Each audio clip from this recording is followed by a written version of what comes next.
Hi. Okay. We're going to talk about Chiron this week today. And I've made like so many videos because I actually think I'm going to be honest and say Chiron's hard to talk about. Okay?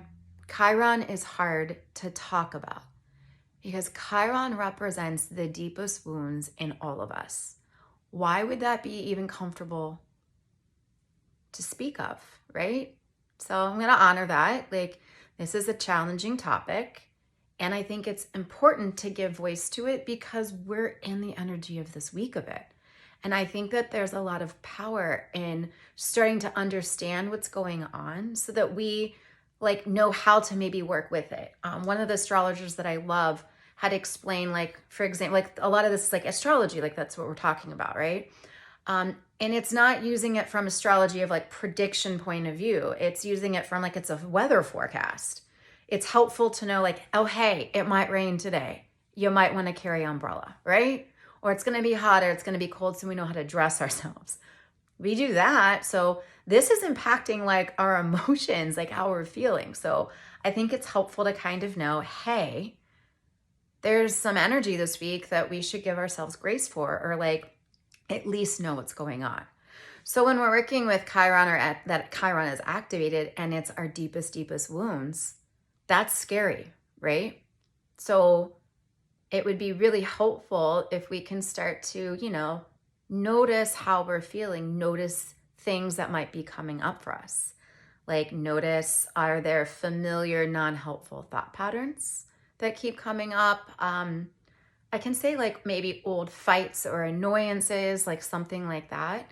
It can also be like anxiety or like really low energy. Like when I am working with a lot of Chiron energy, I start to feel pretty anxious. And as an empath, and I was talking about this like last week, and if you didn't watch the other video from last week, it has some tools for empaths. So you might want to revisit that just for some helpful tips. But when people are having a lot of these energies activated, you might be feeling that too. So some of this feeling could be ours, some of it could be other people.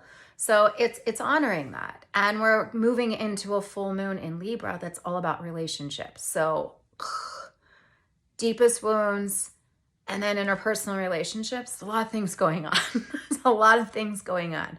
So basically this week, it's like give ourselves some grace and just start to like notice what's coming up.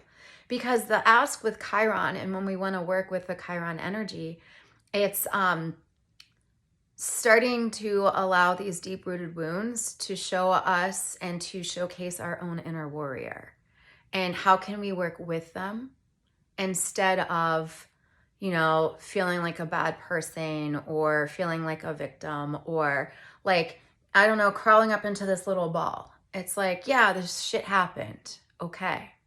Owning it, giving myself grace, telling myself I did a great job, that I am a strong, powerful person and I can do hard things. I can do a lot of things. Like that is giving us empowerment. So that is kind of how I'm noticing like how to work with this energy. So it's noticing themes that are coming up. Let's regroup. Noticing how we're feeling in our body. Reminding ourselves to only take on us, that we don't need to take on everything for everyone else. And give ourselves grace, okay? Give ourselves grace.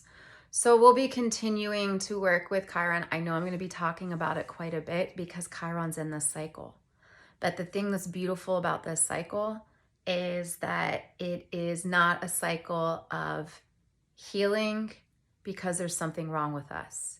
It's honoring our wounds and honoring the healing that we are doing right now, that we have been doing.